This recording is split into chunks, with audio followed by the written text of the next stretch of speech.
The drive lasted hours. Cities dissolved into suburbs, suburbs into swamps.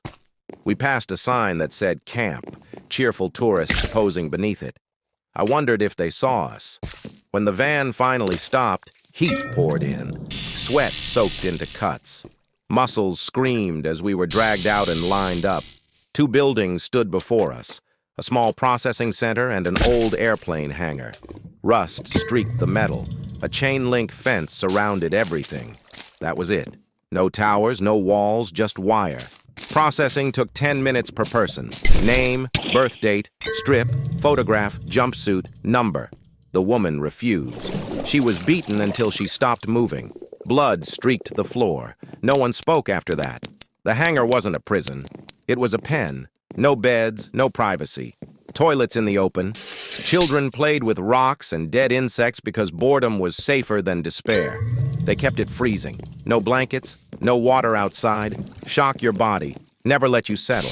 Marco sat beside me. They won't admit mistakes, he said quietly. If we're here, we're guilty. That was when they dragged the woman back in. She looked dead. When she moved, hope surged and was immediately punished. Pepper balls exploded across her body. Orange clouds filled the room. Children screamed. Guards laughed. Hope was dangerous here. They dragged her back into the hangar like a sack of meat. Her eyes were swollen shut. Her face a ruin of purple and red, blood crusted along her jaw and dripping onto the concrete. For a moment, too long a moment, I thought she was dead. Then her fingers twitched.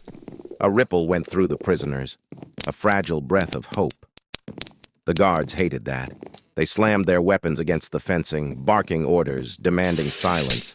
When she pushed herself upright and spat blood at their feet, the room erupted. Cheers, stomping, whistles, something wild and human clawed its way out of our chests. The guards answered with pepper balls. Orange clouds burst against her body over and over until she collapsed again. The gas spread fast. Eyes burned, lungs screamed, children cried. The guards laughed and forced us outside while the air cleared. They left her on the floor.